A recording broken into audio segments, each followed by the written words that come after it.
நம்ம தெருக்களில் இருக்கிற முருகர் கோவிலாக இருக்கட்டும், அறுபடை வீடு முருகர் கோவிலாக இருக்கட்டும், அல்லது எந்த முருகர் கோவில்களாக இருந்தாலும் முருகரை மனதார வழிபட்டு வந்தால் மனதில் ஒரு புத்துணர்ச்சியும் ஒரு நம்பிக்கையும், வாழ்க்கையில் எது நடந்தாலும் பார்த்து கொள்ளலாம், முருகர் துணை இருக்கிறார் என்ற ஒரு தைரியமும் நமக்குள்ளே பிறக்கும்.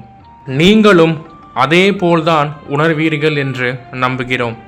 அப்படி இருக்கும்போது சென்னை வடபழனி முருகன் கோவில் மட்டும் விதிவிலக்கா என்ன? பல்லாயிரக்கணக்கான மக்கள் இங்கு அருள் புரியும் இந்த வடபழனி முருகரை தங்களது இஷ்ட தெய்வமாக வழிபட்டு வருகின்றனர். சென்னையின் முக்கிய அடையாளங்களுள் இந்த வடபழனி முருகன் கோவிலும் ஒன்று.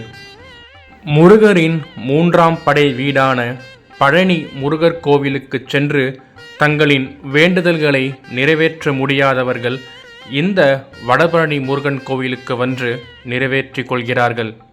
அதற்கு என்ன காரணம் என்றால், பழனி முருகர் கோவிலில் இருக்கும் மூலவர் சிலையை மையமாக கொண்டே இந்த வடபழனி முருகர் சிலையும் வடிவமைக்கப்பட்டுள்ளது. அது மட்டுமல்லாமல் பழனிக்கு சென்று முருகரை தரிசித்த பின்புதான் அண்ணாசாமி தம்பிரான் என்ற சித்தர் இந்த வடபழனி கோவிலை உருவாக்கியுள்ளார். அதனால்தான் இங்குள்ள முருகருக்கு வடபழனி ஆண்டவர் என்று பெயரிடப்பட்டது. சித்தர்களால் பிரதிஷ்டை செய்யப்பட்ட இந்த வடபழனி முருகருக்கு சக்தியும் மகிமையும் அதிகம். தங்களது திருமண வாழ்க்கை சிறப்பாக அமைய வேண்டும் என்று வருடத்திற்கு சுமார் 5000த்திற்கும் மேற்பட்ட திருமணங்கள் இந்த கோவிலில் வடபழனி முருகரின் ஆசியால் நடைபெற்று வருகின்றன.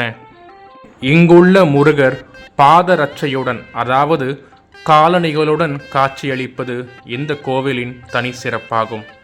தீராத நோய்களையும் தீர்க்கும் வல்லமை படைத்தவர் இந்த வடபழனி முருகர். இந்த திருக்கோவிலில் செவ்வாய் பகவானாகிய அங்காரகனுக்கு தனி சன்னதி அமைக்கப்பட்டுள்ளது.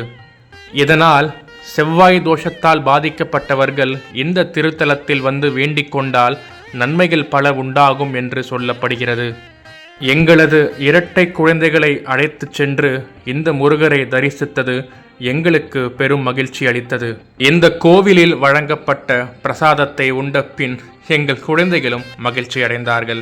நீங்களும் ஒரு முறையாவது இந்த கோவிலுக்கு சென்று வாருங்கள். அடுத்த பதிவில் மிக முக்கியமான சக்தி வாய்ந்த ஒரு கோவிலை பற்றி தான் தெரிந்து கொள்ள போகிறோம். சேனலை சப்ஸ்கிரைப் பண்ணி வச்சுக்கோங்க. நன்றி.